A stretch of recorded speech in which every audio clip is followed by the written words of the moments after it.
presented by Sangeet Music World। प्रेम से बोलो शिव शंकर भगवान की भोले बाबा हमरा पगली के म्यूजिक बाय मनोज तिवारी। ससुरा में खयाल रखियो। भोले बाबा हमरा पगली के ससुरा में खयाल रखियो। भोले बाबा हमरा पगली के ससुरा में खयाल रखिह। जोरा कांवर लेके जाला हरिता बाबा ओकरा पर ध्यान रखिह। जोरा कांवर लेके जाला हरिता बाबा ओकरा पर ध्यान रखिह। भोले बाबा हमरा पगली के ससुरा में खयाल रखिह। भोले बाबा हमरा पगली के बोला बोला देवघर वाले बाबा की।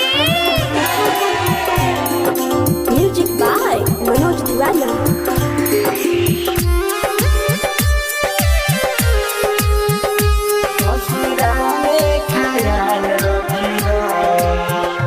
हम अरजी करिले रउअर पहुआ पूजिले उतरउआ चरण में सिर झुकावेली।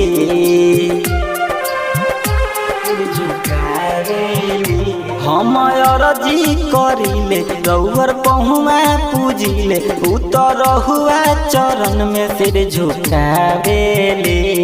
कहिले दुनु हाथ जोड़ी के बाबा ओकरा पर ध्यान रखिह। कहिले दुनु हाथ जोड़ी के बाबा ओकरा पर ध्यान रखिह। भोले बाबा हमरा पगली के ससुरा में खयाल रखिह। भोले बाबा हमरा पगली के बोला बोला डमरू वाले बाबा की। Music by Manoj Tiwari.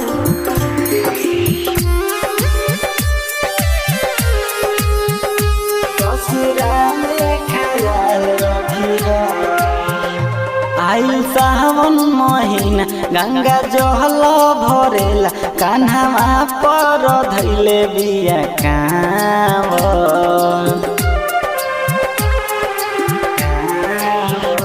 आइल सावन महीना गंगा जल भरेला कान्हा पर धैले बिया कांवर। कहे राजू मनोज सचिन हो ओकरा के खुशहाल रखिह।